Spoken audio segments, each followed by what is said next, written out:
Today to our BASF canola breeding site at Longerenong in Western Victoria. My name's David Pike and I'm the canola breeder with BASF based here at Longerenong. As you can see, the canola is looking quite good here. We've had a very good season at Longerenong and we're expecting a good harvest in 3 or 4 weeks' time. What I'd like to discuss today is some of our TT canolas that we've got on the market and coming through the pipeline. Just as a bit of background, there's been a bit of a transition going on in the TT market for canola. Traditionally, most of the TT varieties were like Bonito, they were open pollinated varieties. And in the past few years, there's been a transition to the hybrid canolas like Invigor T 4510.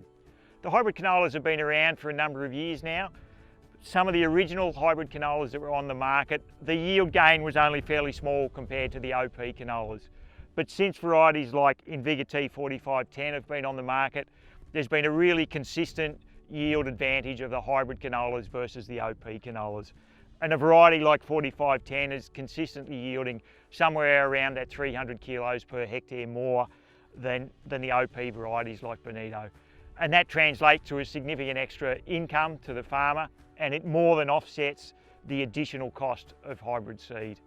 So 4510 has been our major selling canola Australia-wide for BASF for a few years now. And the reason it's been so successful is it's so consistent. It's really widely adapted. It's grown everywhere from northern WA down to southern Victoria. It's an early mid variety and its best feature is its consistency. It can be grown over quite a wide range of areas, and it's performed well in good seasons like this one, and it's still managed to perform well in some of the tougher seasons we've had, particularly in places like New South Wales. And we'd really encourage people to go to places like the NVT website where you can look at independent data and see how well it's performed. The other variety that we've got in our TT portfolio is this one over here. It's the Invigor T 6010, and you can see there's some flowers on the end of it, and the big difference between that and the 4510 is it's later in maturity. It's over a week later to starting flower. And it's really targeted for those longer season rainfall areas, places like southern Victoria in the western districts, some of the higher rainfall zones of New South Wales and southern WA, where you get a longer season and a softer finish.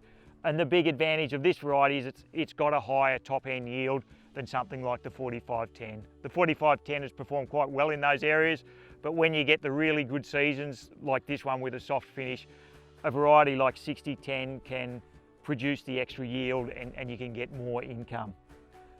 So if you're thinking of growing canola and you're growing a TT, I'd really encourage you to go to places like the NVT and look at how the hybrids are now performing, because the transition to hybrids is something that's happened around the world in places like Canada, and we're now starting to see it in Australia, and it's really driven by the high yield of varieties like 4510 and varieties like 6010.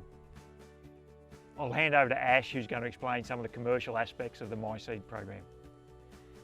Thanks, Dave. So yeah, I'm Ashley Knight, ASM for the West Wimmera, Mallee and Sunraysia. So I just want to talk to you about the MySeed program that we have at BASF. So the website is now live to order your canola seed for the 2021 season.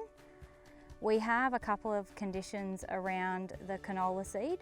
So we have the 45-day replace MySeed, and we also have pay at harvest terms as well, which gives a flexibility for the grower to know that they can purchase their hybrid seed and not have to pay until harvest 2021.